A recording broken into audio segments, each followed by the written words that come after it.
देखिए, डिमांड का हमने ये समझा कि डिमांड होती क्या है। अब देखिए, डिमांड को किस तरह से हम क्लासिफाई कर सकते हैं। डिमांड को उसके कुछ कॉन्स्टिट्यूएंट्स के बेसिस पे हम उसको क्लासिफाई कर सकते हैं। कॉन्स्टिट्यूएंट्स का मतलब है कि कौन से ऐसे फैक्टर्स हैं जो उनको इफ़ेक्टेड करते हैं, ठीक है ना।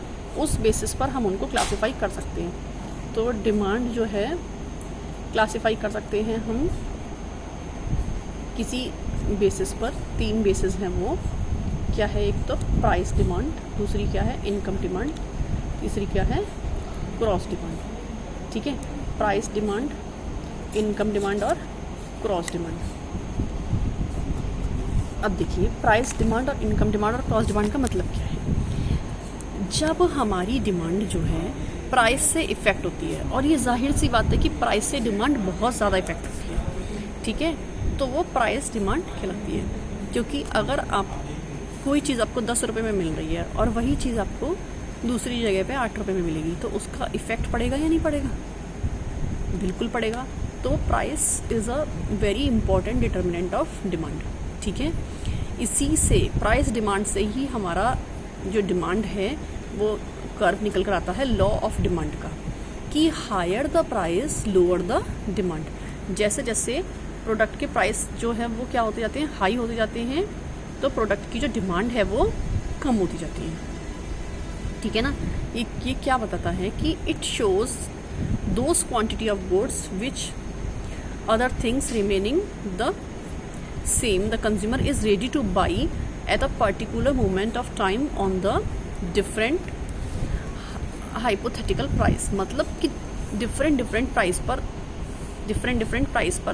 जो है उस पर्टिकुलर प्रोडक्ट को जब और सारी चीज़ें उसमें कांस्टेंट कर दी जाएं तो किस तरीके से उसकी डिमांड पे इफ़ेक्ट पड़ता है, ये इस कर्व को शो करता है, ठीक है। इसको मॉडल पेपर से मत पढ़ना, इसको बहुत गलत दे रखा उसमें।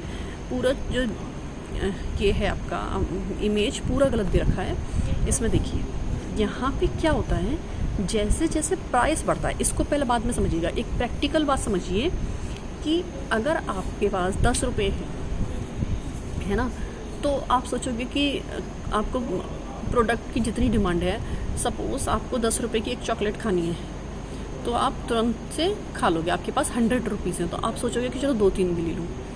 जैसे जैसे वो उसी चॉकलेट के, सेम चॉकलेट के प्राइस बढ़ते जाते हैं, वो सेम चॉकलेट, जहाँ पे मेन थिंग ये है कि अदर थिंग्स आर कांस्टेंट, सब चीज़ें और जो अदर थिंग्स हैं वो सब कांस्टेंट हैं, तो आप उसी सेम चॉकलेट की जो प्राइस है वो पहले 15 हो गई, तो आप क्या करेंगे, उसका डिमांड थोड़ी सी कम हो जाएगी, है ना। पहले आप जो उसकी यूनिट जो है 10 यूनिट्स डिमांड कर रहे थे, लेकिन अब आपके पास पैसे तो वही है ना 100, तो आप उससे कम यूनिट डिमांड करोगे, ठीक है। फिर उसके और प्राइस हाई होंगे, फिर आप उसके यूनिट और कम होती जाएंगी डिमांड मार्केट में। बात समझ में आ रही है। तो जैसे जैसे सेम प्रोडक्ट के जो है, जैसे जैसे उसके प्राइस बढ़ते जाते हैं, वैसे वैसे प्रोडक्ट की डिमांड घटती जाती है, ठीक है। इतने में कोई प्रॉब्लम। अब इस वाली चीज़ को समझिएगा, यहीं से हमारा निकल कर आता है law of demand. Law of demand बहुत इंपॉर्टेंट है। लॉ ऑफ डिमांड के बिना इकोनॉमिक्स में कुछ भी नहीं है।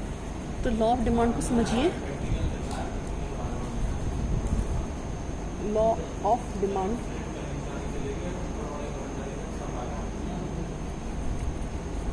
जो है, देखिए इसको समझिए। देखिए, ये हमारा ये वाला जो ये होता है हमारा, ये क्या शो करता है, ये हमारा ग्राफ होता है, जैसे 0 एक्सिस से शुरू होता है। 0 एक्सिस से शुरू होता है हमारा ग्राफ, और ये ऊपर की साइड जो है वो इंक्रीज हो जाता है। यहाँ पे भी हमारा ये 0 एक्सिस पे शुरू होता है, ये इस तरफ इंक्रीज करता जाता है, ठीक है। तो हमने क्या किया, बेस में लिया क्वांटिटी, कि कितनी क्वांटिटी हमारी डिमांड में है, ठीक है। यहाँ पे क्या लिया हमने, प्राइस। तो 0 से 1 2 3 4 5, ठीक है। सपोज करते हैं कि दिस इज़ द 0.5, ठीक है। ये हमारा हो गया 1, ये हो गया 2, और ये हो गया हमारा 3 यूनिट, ये 4 बीच वाली, और ये हमारी हो गई 5, ठीक है ना। अब यहाँ पे क्वांटिटी का आ जाइए, तो क्वांटिटी हमारी 0 है यहाँ पे, यहाँ पे हमने बोला 1, यहाँ पे हमने बोला 2, यहाँ पे 3। तो ग्राफ में क्या था कि ग्राफ किसी को ड्रॉ करने आते हो तो आपको जानते होंगे कि वाई एक्सिस एक्स एक्सिस क्या होती है। अब देखते हैं हम किसी पर्टिकुलर थिंग की जो है, जब प्राइस हमारे क्या थे 5 थे, ठीक है, तब उसकी डिमांड क्या है 2 यूनिट्स, ठीक है। जब हमारे प्राइस हमने कम कर दिए, हमारे प्राइस हमने क्या कर दिए 3 कर दिए, तो यहाँ पे हमारी फिर डिमांड, इसी पे हमारी डिमांड कितनी हो गई, हमारी डिमांड बढ़ गई, 3 यूनिट्स हो गई। तो ये वाला जो कर्व है, ये वाला जो कर्व है डाउनवर्ड स्लोपिंग कहलाता है। इसको बोलते हैं प्राइस डिमांड कर्व। ये क्या है, what is this is price demand curve and it is downward sloping, ठीक है। तो इसी को बोलते हैं law of demand. Law of demand ये कहता है कि जैसे जैसे किसी चीज़ के प्राइस बढ़ते जाएंगे, उस चीज़ की डिमांड जो है वो कम होती जाएगी, ठीक है। समझ में आ गया। मॉडल पेपर से इस ग्राफ को बिल्कुल मत पढ़िएगा, क्योंकि वो आपको सिर्फ कंफ्यूज ही करेगा। इतनी बात में तो कोई प्रॉब्लम नहीं है। देखिए, आपको बनाने का मतलब है, ये आप एक एक्स एक्सिस बना लीजिए, एक वाई एक्सिस बना लीजिए, एक एक्स एक्सिस बना लीजिए, एक वाई एक्सिस, ऐसे करके सिंपली कहीं पर भी ऐसे हाफ यू सा आप कर्व डाल देंगे। इसके ऐसे ही बनेगा, एक एक्स और एक वाई एक्सिस बना ली। एक्स एक्सिस पे हमेशा क्वांटिटी, ठीक है, ये हाफ यू का जैसा बन जाएगा, हाफ यू का, ठीक है ना। यहाँ पे क्या था क्वांटिटी, यहाँ पे क्या था प्राइस। अब हमने किसी भी पॉइंट से, ये पॉइंट है, इससे वर्टिकल पे भी डाला टेंजेंट, और यहाँ से एक हॉरिजॉन्टल पे भी डाला, तो ये हमारा पॉइंट शो करेगा इस टाइम का पर्टिकुलर, इस प्राइस पे कितना है, और ये हमारी क्वांटिटी इतनी हो रही है। इस प्राइस पे हमारी क्वांटिटी इतनी डिमांड हो रही है। अब हम किसी भी से फिर से हम, ये हो गया। अब हमने क्या देखा, बिल्कुल स्केल से बिल्कुल बनाएंगे, बिल्कुल सीधी लाइन बनाएंगे, ठीक है ना। इसका मतलब क्या है, ये थोड़ा सा कर्व अच्छा आएगा इसमें।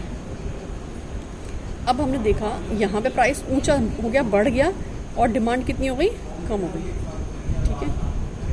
अब इस पे डाल के देख लीजिए टेंजेंट, ठीक है।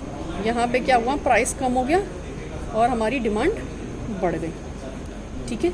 बात समझ में आ रही है। पेंसिल से, मतलब आप इसको रफ बना के देखिएगा पेंसिल से, और रफ कॉपी में बनाकर देखिएगा, मुझे इमेजेस सेंड करिएगा ग्रुप में, ठीक है। अभी सिर्फ जो मैंने आपको बताया है, प्राइस वाला बताया है, लॉ ऑफ डिमांड को आपको बताने की कोशिश की है। इनकम और क्रॉस डिमांड में बाद में बताऊंगी, क्योंकि लॉ ऑफ डिमांड अपने आप में बहुत इंपॉर्टेंट है। पहले लॉ ऑफ डिमांड को अच्छे से समझिए, ठीक है। चलिए, it's okay, have a good day.